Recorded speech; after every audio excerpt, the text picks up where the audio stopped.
21. O Nó Furioso.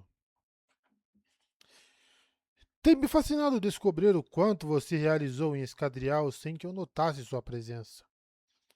Como é que você se esconde tão bem de fractais?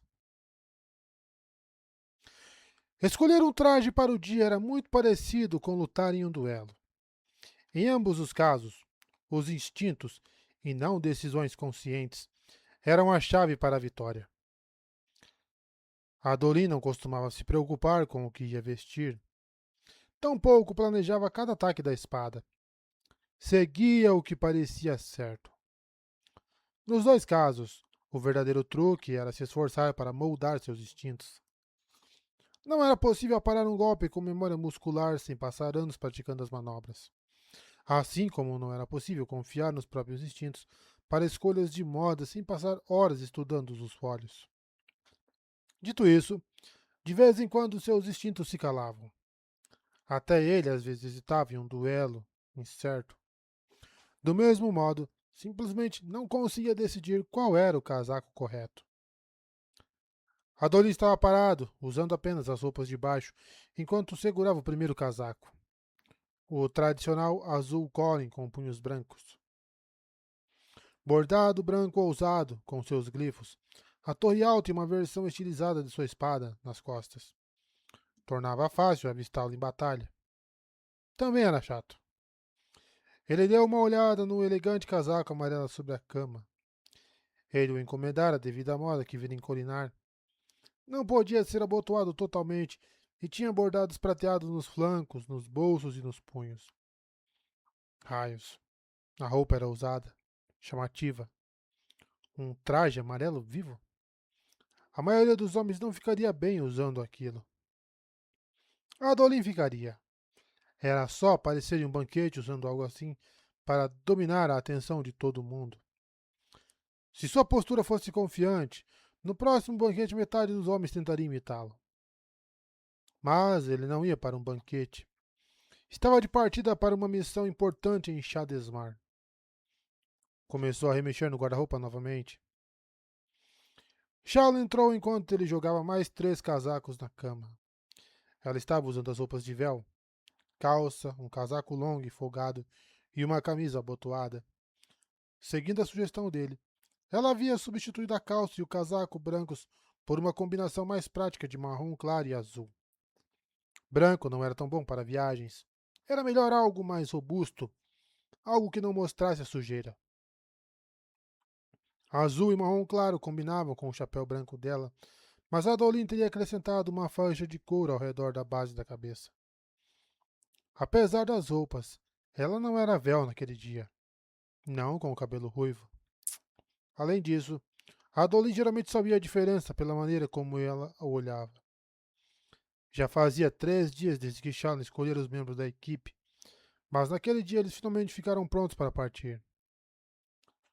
Shallan se recostou contra a porta, cruzando os braços e olhando para o trabalho dele.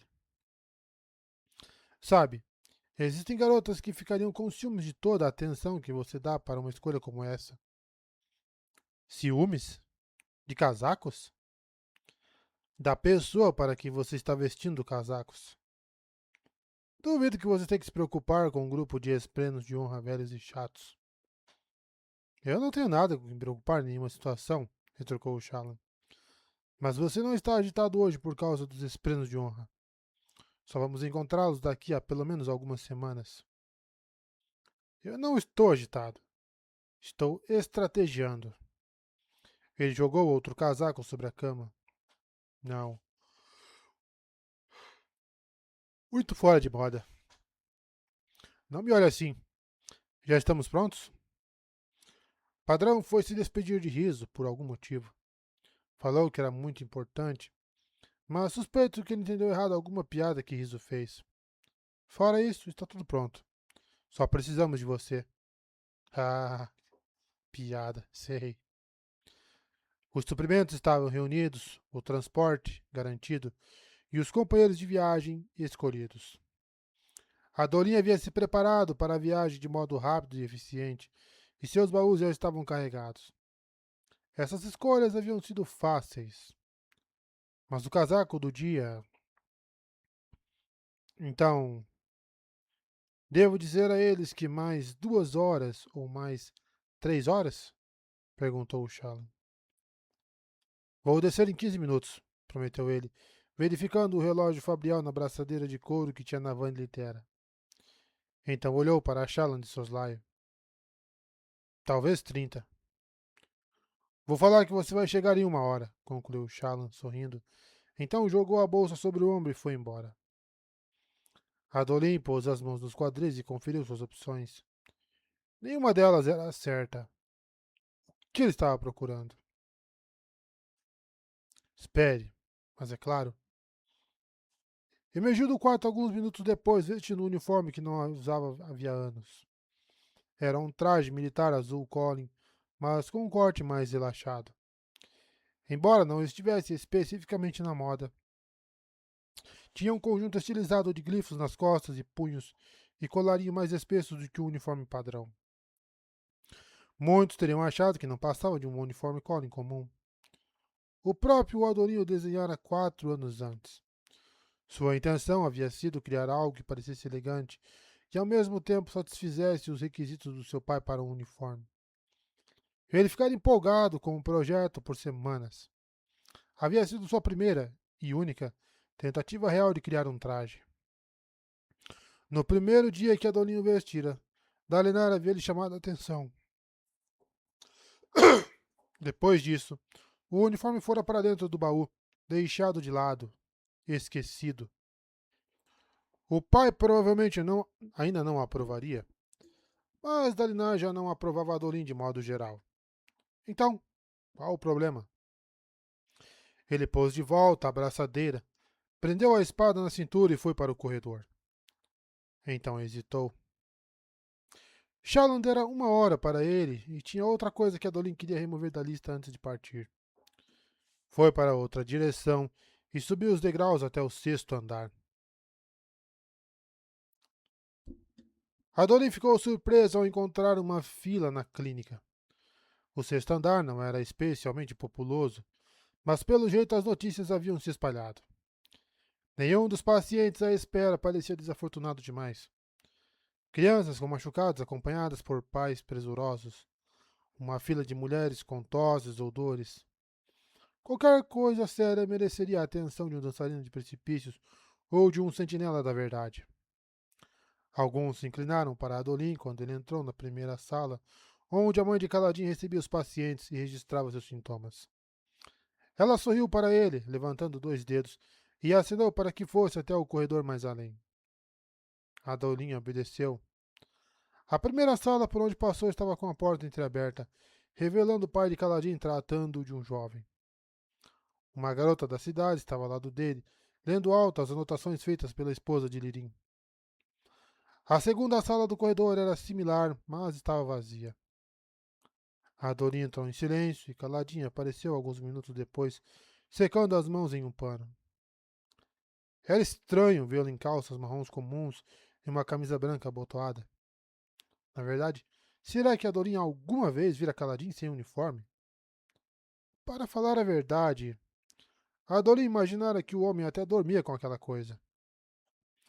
Mas ali estava ele, com mangas dobradas até os cotovelos, e o cabelo na altura dos ombros preso em um rabo de cavalo.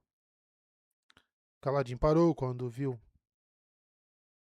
Você pode ir atrás do seu irmão para se curar, Adolin. Eu tenho pacientes de verdade que precisam de ajuda. Você é um sujeito popular, carregadorzinho. Tenho certeza de que metade deles veio aqui me espionar, comentou Caladin com um suspiro, e vestiu um avental branco de cirurgião.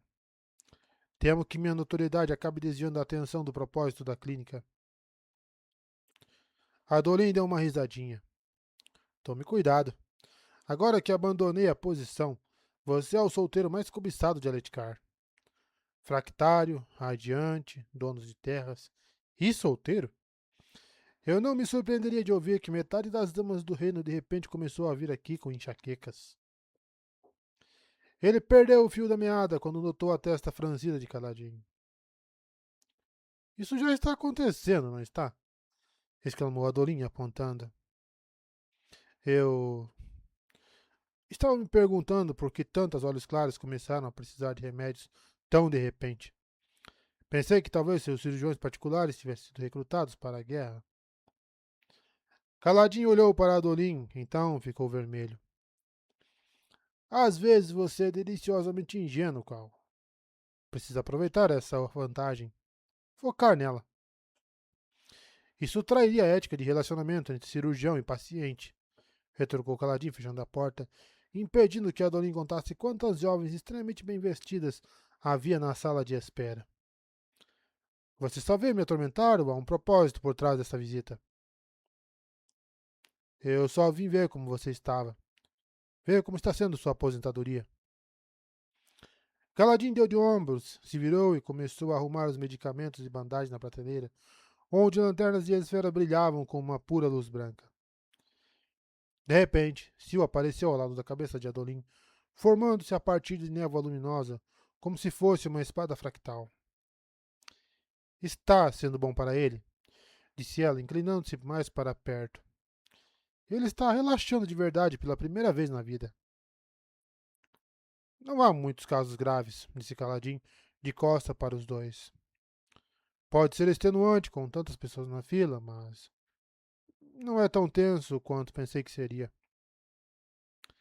Está funcionando, continuou Sil, pousando no ombro de Adolin. Os pais deles estão sempre por perto, então ele quase nunca fica sozinho. Ainda tem pesadelos, mas acho que está dormindo melhor. Adolin observou Caladinho dobrar a bandagem, então notou como ele olhava de relance para as facas cirúrgicas dispostas em uma fileira. Não era bom deixá-las expostas daquele jeito, era?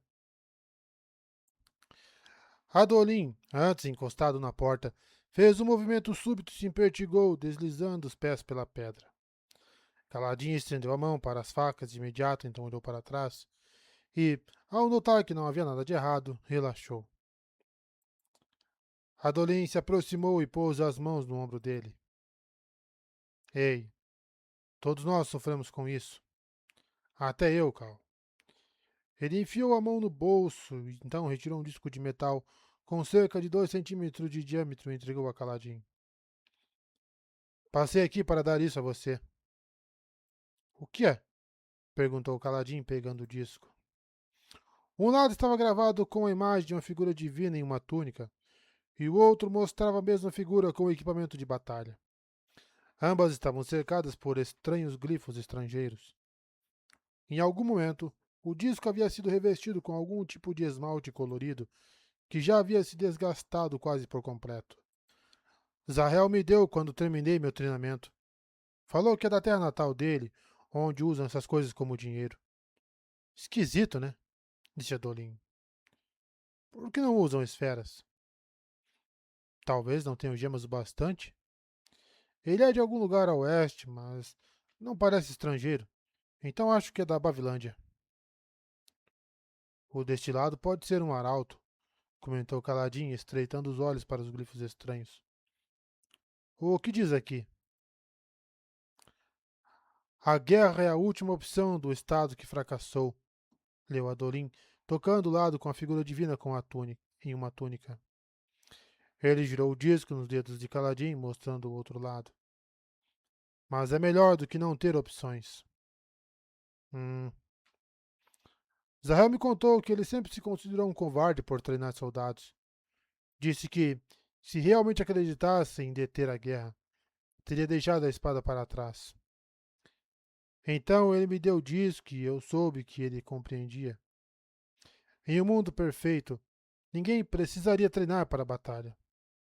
Nós não vivemos em um mundo perfeito. O que isso tem a ver comigo?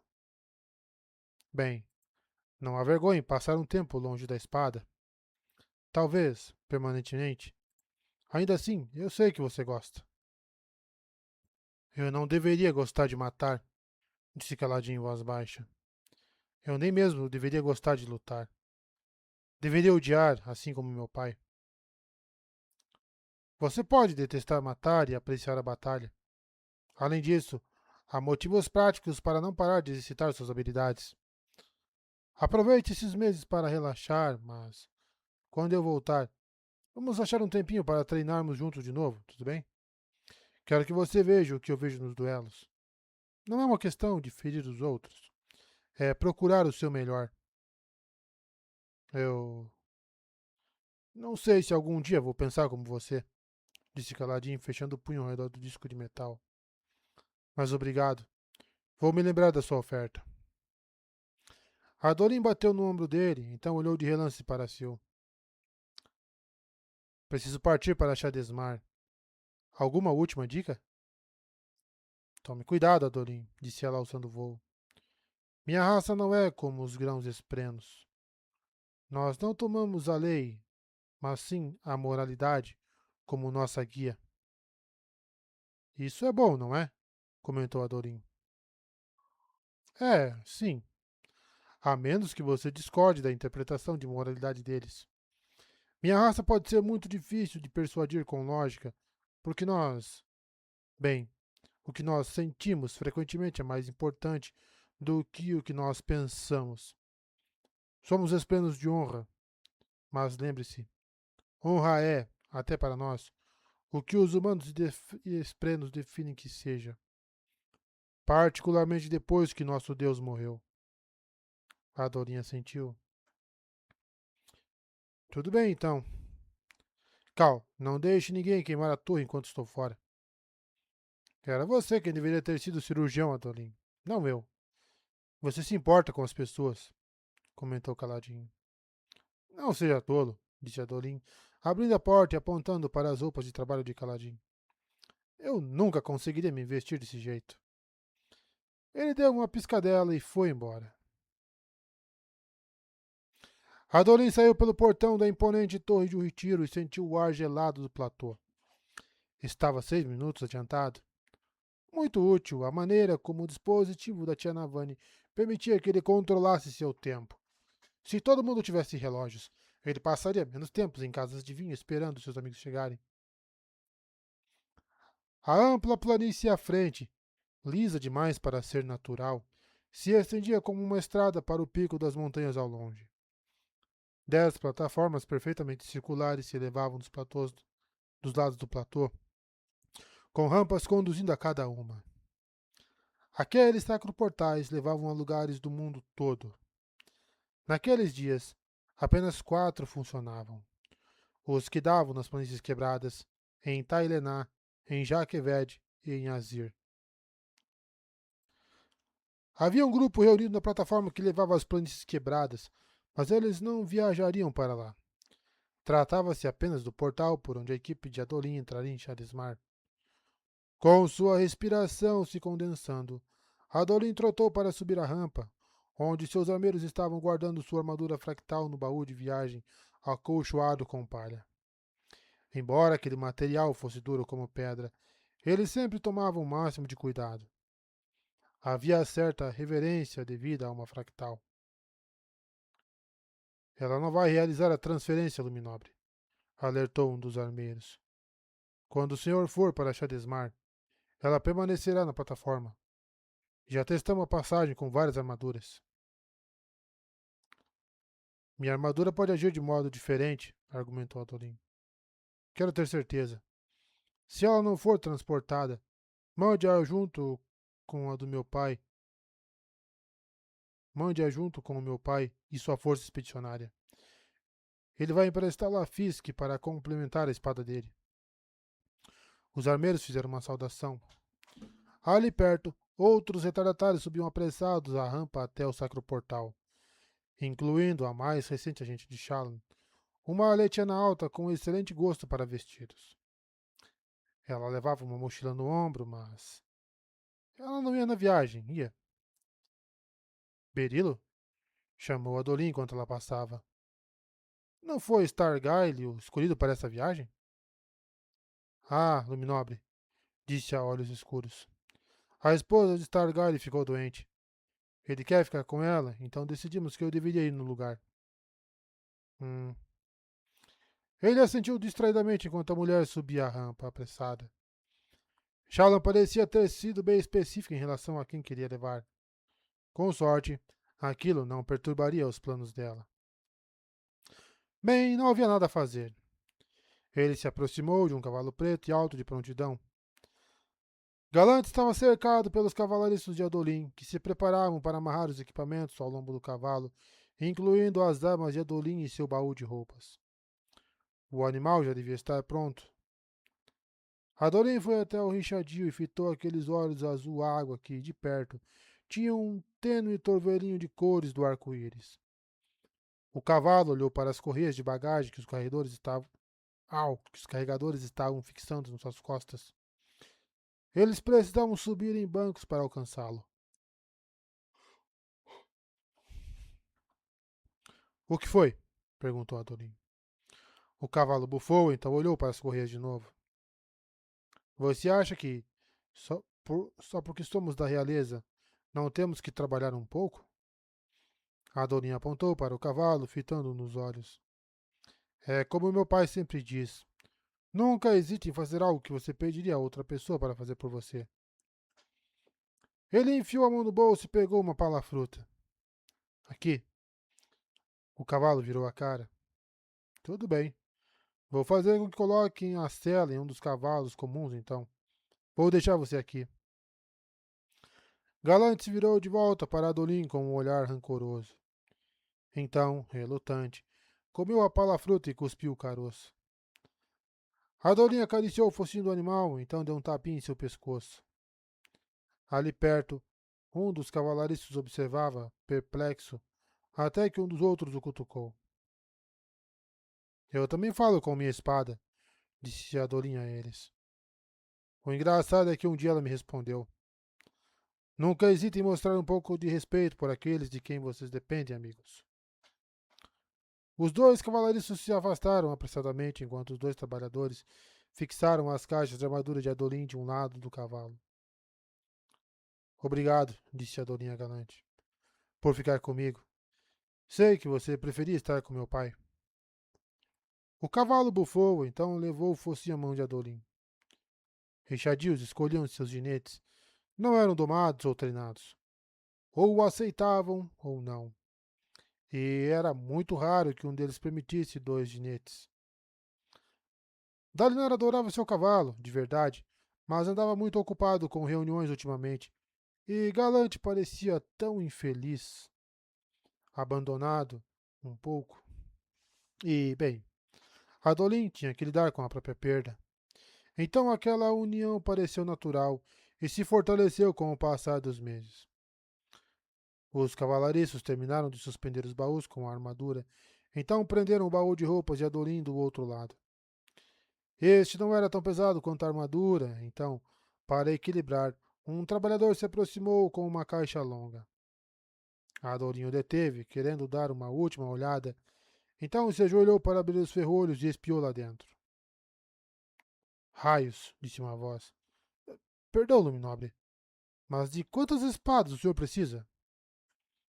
Adolim sorriu para Godek, o dançarino de precipícios, que estava conduzindo seu cavalo ali perto. O homem esguio mantinha o cabelo bem curto, embora teoricamente não fosse mais um fervoroso e, portanto, não precisasse mais raspá-lo. Mais além, Zu, a guardião das pedras da equipe, estava colocando a mochila nas costas. Era uma mulher de cabelo dourado que não parava de reclamar do frio e se encolhia dentro de um casaco do tamanho muito maior que o adequado. Bem, espadas nunca são demais. Além disso, nenhuma espada fractal pode entrar em Shadesmar, então é preciso estar preparado, respondeu Agodek. O senhor está levando uma espada? Isso? Disse Adolin, dando um tapinha na espada de cintura. Ah, é claro. É melhor que nada. Mas eu detesto ser pego só com isso e sem broquel. Além do mais, treinei para duelar principalmente com espadas longas e espadas grandes. Ele puxou sua espada grande da caixa de armas. Era para ser usada com as duas mãos. Não era tão comprida quanto algumas espadas fractais, claro, nem tão larga. Eu não sei quantos duelos vamos ter para o senhor participar, Luminobre. Obviamente, é por isso que preciso dessas outras. Adolin entregou a espada para o cavalariço. Prenda a bainha no ombro esquerdo de Galante, com a guarda alinhada com a sela. Para Godek continuou. Olha aqui, uma espada de 1,5 mão para uso com ou sem escudo. Um belo bastão-espada para ataque montado. Posso aparafusar essa peça para torná-la mais longa? Entendo. Aqui, este é um cuso emuliano, explicou Adorim, segurando a longa espada curva. Excelente para fatiar e cortar, especialmente durante ataques de cavalaria. É mais fácil de retirar a lâmina e melhor contra pessoas sem armaduras. E aqui, preciso dessa espada doméstica vedena se acabarmos lutando contra cotas de malha. Eu deveria... Não se esqueça dos fractários, disse Adorim levantando um martelo de guerra. A arma parecia pequena, quase como um martelo de operário com um cabo mais longo, minúsculo em comparação aos imensos martelos de fractários bandidos por homens de armadura. Ele não queria que Galante carregasse um daqueles durante a viagem. Preciso disso para o caso de acabar sendo forçado a rachar alguma armadura. As espadas vão simplesmente quebrar, exceto a espada doméstica, que talvez seja possível enfiar em alguma brecha quando a armadura estiver enfraquecida. Eu realmente... E aqui, está vendo este? Ele puxou uma peculiar arma triangular que se segurava na base por um tipo de alça em vez de um cabo de verdade. É um guetete taileno. Eu sempre quis ensinar com um desses. Achei que poderia praticar um pouco. Godek assinou para alguém mais acima na rampa, então se despediu com pressa e foi embora, puxando o seu cavalo. Adorim sorriu, então fez com que os trabalhadores pendurassem mais algumas armas na sela do cavalo. Galante bateu os cascos com o que parecia satisfação, mais feliz por estar equipado com armas de verdade e não apenas bagagem. Os trabalhadores fixaram a caixa com o resto das coisas.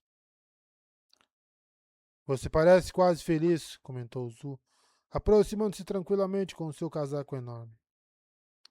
Por não poder usar espadas fractais, quero dizer. Adonis não conversara muito com a mulher. Nunca percebera como ela falava aletiano bem. A história era que seu povo a expulsara muitos anos antes, quando seus poderes haviam se manifestado. Eles não compreenderam que ela era uma radiante e acharam que a garota havia sido amaldiçoada por algum deus estranho, cujo nome Adolin não reconhecera. Os irialianos combatiam pelo inimigo no momento, mas Dalinar não rejeitava ninguém que pedisse asilo, especialmente se tivessem feito juramentos de radiante. Bem, eu não diria feliz, respondeu ele. A espada fractal é a melhor das armas. Nenhuma especialização pode substituir a habilidade de cortar as armas, a armadura e até mesmo o corpo do seu oponente como se fossem água. Eu adoro brandir a minha em duelos. Só que há uma parte de mim que lamenta que ela tenha tornado todas as outras armas obsoletas. Eu discordo, disse Zu invocando sua espada. Por que você lamentaria a existência de uma dessas? A arma apareceu na mão dela ao seu comando, formando-se a partir da neblina. Ela preferia uma espada esguia, ainda mais longa do que a de Dalinar, com a curvatura perversa de uma garra. Adonin se levantou, soprando nas mãos para aquecê-la, enquanto o Merit começava a conduzir os animais de carga rampa acima até a plataforma do sacro portal. Adorin olhou para Galante. O cavalo seguiu Merit sem precisar de rédeas ou cordas para guiá-lo. Zu balançava sua espada sobre a cabeça devagar, em um tipo de cata que refletia a luz do sol. A arma se tornou menor e mais curta, igual à espada de cintura de Adolim, e depois reta, com uma ponta para estocadas. Adonim pensava que o fato de espadas fractais vivas poderem mudar de forma explicava muitas coisas. Aparentemente, as antigas espadas fractais, as mortas, que a maioria dos fractários usava, estavam travadas na última forma que haviam assumido. A maioria era imensa, não desajeitada. Uma espada fractal jamais poderia ser desajeitada, mas tampouco particularmente adequada para a maioria das ações no campo de batalha. Elas eram leves, mas o tamanho podia ser incômodo mesmo assim. Os radiantes modernos preferiam armas funcionais quando estavam lutando de verdade. Contudo, quando queriam se exibir, criavam algo majestoso e de aparência sobrenatural, algo que tinha menos a ver com praticidade e mais com admiração. Aquilo indicava que a maioria das espadas fractais, inclusive a do próprio Adolin, tinha formas práticas, mas foram abandonadas em estilos mais espalhafatosos. Eu não quis dar a entender que não há arte em uma espada fractal, explicou Adolin Azul. Eu gosto de duelos com espadas fractais. Só que também gosto de encontrar a melhor arma para o trabalho. E quando a resposta não é sempre a mesma espada, é mais satisfatório. Você deveria se tornar um radiante. Aí sua espada sempre seria a arma certa para o trabalho. Como se fosse fácil. Basta se tornar um radiante. Depois de arrumar o equipamento, Adolin fez uma rápida contagem de cabeças. 6 dos soldados estavam indo na posição de guardas e servos. Olhos escuros escolhidos especificamente devido à sua sensatez. Adolin não selecionara os melhores duelistas, mas homens que saberiam cozinhar e lavar em campo. Mais importante, ele precisava de homens que não se chocassem com coisas estranhas. Felt era o melhor deles, um estrangeiro mais velho, um dos velhos amigos de Dalinar. Ele era firme e confiável e havia treinado como batedor. Merit era um cavalariço e Urad um excelente caçador, caso precisassem procurar comida. Adolin não sabia ao certo quão útil aquilo seria em Shadesmar, mas era melhor estar preparado. A esposa de Felt, Mali, trabalhava no escritório dos quarteleiros e estava indo junto para servir de escriba. Não havia servos de verdade, embora os 3 teceluzes de Shallan fizessem vários trabalhos para ela. Restavam os 3 radiantes plenos. Adolin já havia checado Godek e Zu. Depois de perguntar por ali, ele descobrira que sua última radiante, uma Tashikana, havia voltado à torre para verificar uma coisa. Então ele esperou ociosamente perto da rampa até que a viu cruzar o platô. A mulher devia ter uns 70 anos, com pele escura enrugada e cabelo grisalho. Ela era esguia, mas não frágil. Pelo seu passo firme, Adolin suspeitava que contava com a luz das tempestades para se fortalecer. Embora ele a tivesse visto usando um chale de tashik na torre, naquele dia ela estava vestindo roupas de viagem robustas e um lenço na cabeça e levava uma mochila sobre o ombro. Enquanto ela se aproximava, Adolin estendeu a mão para ajudá-la a carregar a bagagem, mas ela apertou os dedos. A mulher não falava muito aletiano, mas a maioria dos esperanos sabia falar várias línguas humanas. Adolin não sabia ao certo se aquilo era um aspecto da natureza deles, ou se simplesmente haviam vivido por tanto tempo que acabaram aprendendo vários idiomas. De qualquer modo, os esplanos podiam traduzir quando necessário, e Adolin queria muito contar com o sentinela da verdade. Outrora, eles haviam sido benquistos pelos esplanos de honra. Embora o nome da mulher fosse Arshkan, todo mundo a chamava de Tora, um apelido que Lift havia espalhado, achava ele.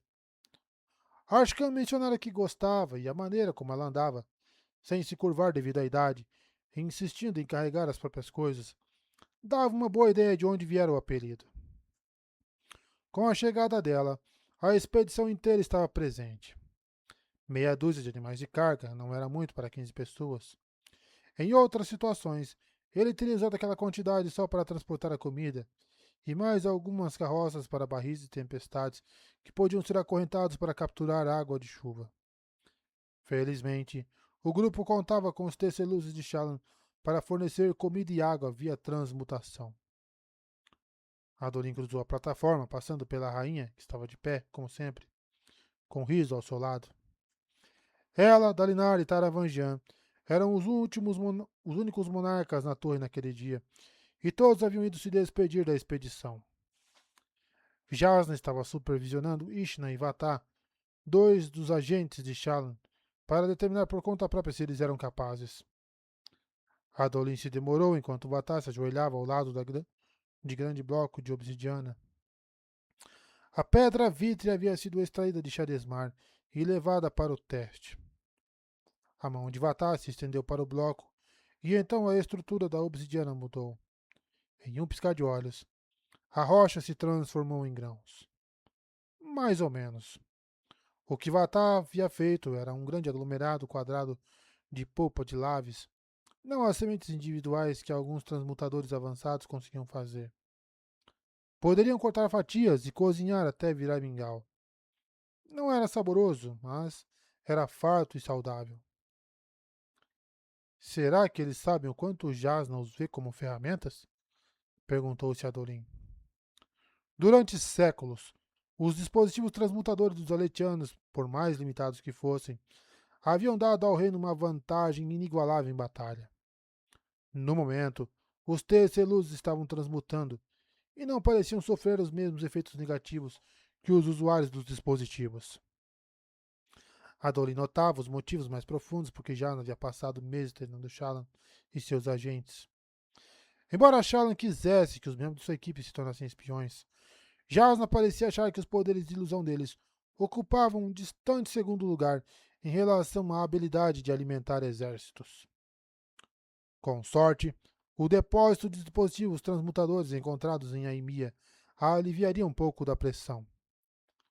Shallan observava a uma curta distância, sentado em uma caixa de suprimentos com uma expressão indecifrável.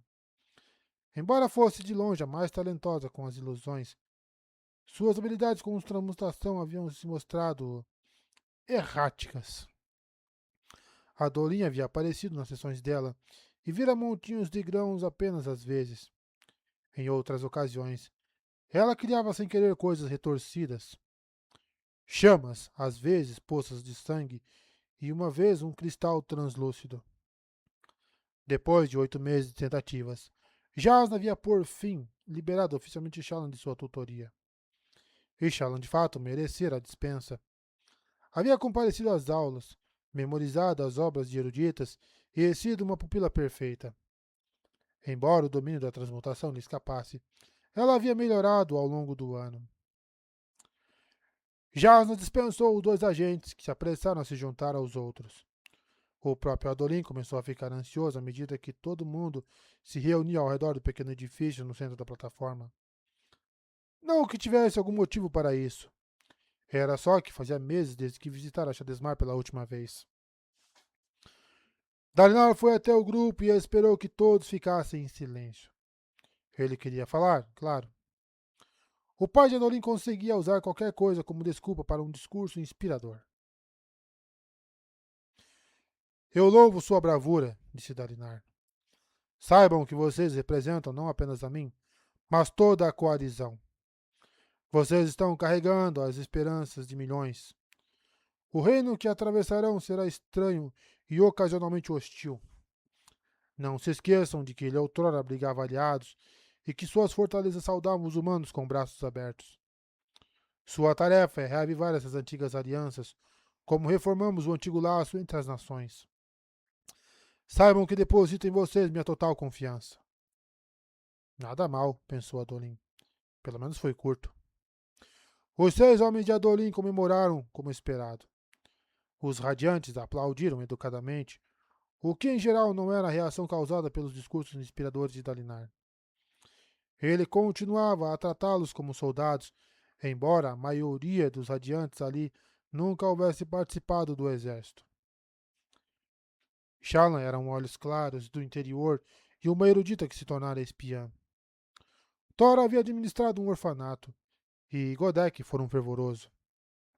Até onde Adolin sabia, Zu era a única que já assegurara algo parecido com uma arma antes de fazer seus juramentos. Jasna disse algumas palavras, assim como Taravangian. Adolin escutou distraidamente, perguntando-se se Taravangian achara estranho que nenhum pulverizador fosse na expedição. Ninguém havia verbalizado o motivo, mas era óbvio para Adolin. Os pulverizadores não serviam Dalinar, pelo menos não de maneira leal o suficiente para o gosto dele. No final dos discursos, os membros da expedição começaram a se espremer dentro do pequeno edifício de controle, conduzindo também os cavalos.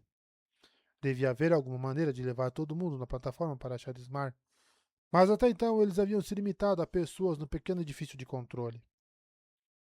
Adolin acenou para que Shallan fosse na frente sem ele. Jasna, Taravangian e Riso começaram a recuar pela plataforma com seus auxiliares. Logo, Adolin e Dalinar estavam se encarando, sozinhos fora do edifício. Uma bufada soou. Galante havia se demorado, recusando-se a obedecer aos cavaleiros que tentavam usar frutas para persuadi-lo a entrar no edifício. Dalinar quebrou sua postura severa e deu um tapinha no pescoço do cavalo. Obrigado por cuidar dele nos últimos meses. Não tenho muito tempo para cavalgar atualmente, disse ele a Adolin. Nós dois sabemos o quanto o senhor está ocupado, pai. O uniforme que você está usando é novo. Melhor do que alguns que anda vestindo ultimamente. Que engraçado. 4 anos atrás, quando eu usei, o senhor disse que era uma desgraça. Dalinar enrijeceu, afastando a mão do pescoço de Galante. Então juntou as mãos às costas e se impertigou. Tão tormentosamente alto. Às vezes, o pai de Adorim parecia mais uma estátua transmutada do que uma pessoa. Acho que nós dois nos tornamos mais indulgentes com o passar dos anos, disse Dalinar. Acho que ainda sou o mesmo. Só estou mais disposto a permitir que você fique decepcionado com isso. Filho, eu não estou decepcionado com você. Não? Pode dizer isso sinceramente, com um juramento? Dalinar ficou em silêncio. Só quero que seja o melhor que pode ser. Um homem melhor do que fui quando tinha sua idade. Eu sei que essa é a pessoa que você realmente é. E quero que me represente bem. Isso é tão terrível, disse Dalinar por fim. Eu não represento mais o senhor, pai. Sou um grão-príncipe. Represento a mim mesmo. Isso é assim tão terrível? Dalinar suspirou. Não siga por essa estrada, filho. Não deixe meus desfeitos o levarem a se rebelar contra o que você sabe que é certo só porque é o que desejo para você. Eu não. Adolin fechou os punhos tentando conter a frustração. Eu não estou apenas me rebelando, pai. Não tenho mais 14 anos. Não. Quando você tinha 14 anos, me admirava por algum motivo.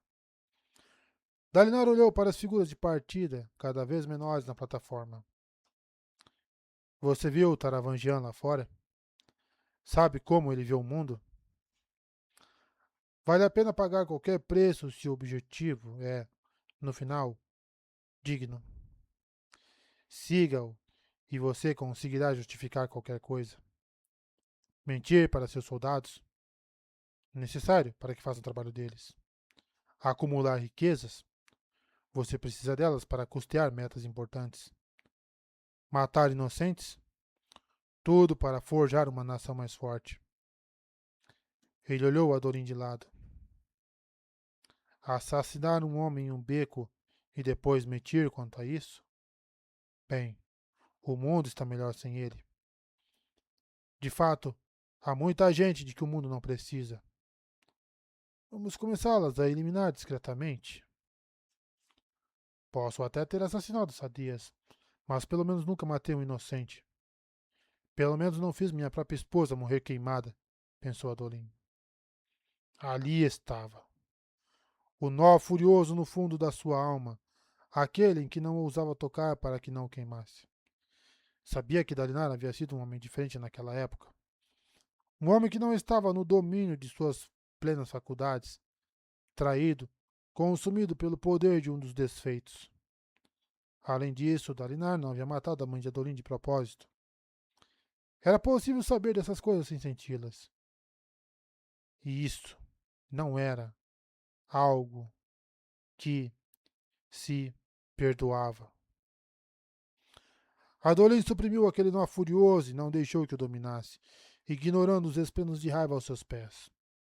Não disse nada ao pai. Não confiava na raiva, na frustração, nem, ali estava, na vergonha dentro dele. Se abrisse a boca, uma dessas 3 coisas poderia escapar, mas ele não sabia qual.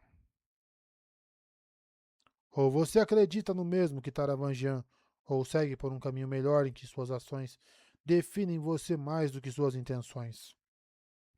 disse Dalinar, em que suas metas e a jornada para conquistá-las precisam estar alinhadas. Estou tentando impedi-lo antes que faça coisas das quais sinceramente se arrependa. E se eu achar que minhas ações são dignas? Retrucou Adolin. Então talvez precisemos considerar que a maneira como treinei você na sua juventude foi tão defeituosa. Isso não me surpreende. Não fui o melhor dos exemplos. De novo, tudo tem a ver com você, pensou Adolin. Eu não posso ter uma opinião, nem fazer escolhas. Só estou agindo desse jeito devido à sua influência. Quelec, Gezerezei e arautos nos céus. Adolin amava o pai, mesmo depois que descobrira tudo que Dalinar havia feito. Mesmo depois daquele evento, ele amava o pai. Amava que Dalinar se esforçasse tanto, e ele havia mesmo se tornado alguém muito melhor do que já fora. Mas, danação, naquele ano, havia começado a perceber como era difícil conviver com aquele homem. Talvez, disse Adolin acalmando-se com esforço. Talvez, por incrível que pareça, haja mais de duas escolhas na vida. Eu não sou você, mas isso não significa que sou Taravangian. Talvez eu seja meu próprio tipo de erro. Dalinar pousou a mão no ombro de Adolin. Deveria ter sido reconfortante, mas ele encarou o gesto como uma maneira de Dalinar controlar a conversa. Colocar-se na posição de pai e Adolin no papel de criança birrenta. Filho, eu acredito em você. Vá, tenha sucesso nessa missão. Convença os espelhos de honra de que somos dignos deles. Prove que temos humanos esperando para fazer os votos e voar. Adolin olhou para a mão do pai no seu ombro, então o encarou. Havia algo naquelas palavras. Você quer que eu me torne um deles, não quer? Parte do propósito dessa viagem, aos seus olhos, é que eu me torne um radiante. Seu irmão é digno e seu pai, contra todas as probabilidades, se provou digno. Tenho certeza de que você vai se provar digno também, afirmou Dalinar. Como se eu já não tivesse fardo o suficiente. As reclamações morreram nos lábios de Adolin. Reclamações de que provavelmente havia milhares de pessoas dignas no mundo e nem todas seriam escolhidas. Reclamações de que ele estava bem com sua vida e não precisava satisfazer os ideais de nenhum espreno. Mas simplesmente inclinou a cabeça e concordou. Dalinar venceu a discussão. O espinho negro estava desacostumado a qualquer outra coisa. Não era que Adolin concordasse, mas não sabia o que pensar, e esse era o verdadeiro problema. Não podia enfrentar o pai com incertezas. Dalinar deu um tapinha no ombro do filho com a outra mão e desejou boa viagem. Adolin caminhou com galante para a câmara. Grão-príncipe, líder da expedição, e, de algum modo, ainda um garotinho. O interior estava lotado com os cavalos. Os edifícios de controle circulares tinham uma parede interna giratória e murais no piso indicando vários locais. Normalmente, para iniciar uma viagem, um radiante usava sua espada fractal como uma chave para girar e a parede interna até o ponto desejado. Naquele dia, Shallan fez algo diferente. Quando Adolin assentiu, ela invocou sua espada fractal e a encaixou na fechadura. Depois empurrou até que a espada derretesse como uma poça prateada na parede, o cabo fluindo como um líquido ao redor da mão dela. Shallan levantou a mão, movendo todo o mecanismo da fechadura direto para cima. Em um lampejo, eles foram arremessados para Shadesmar.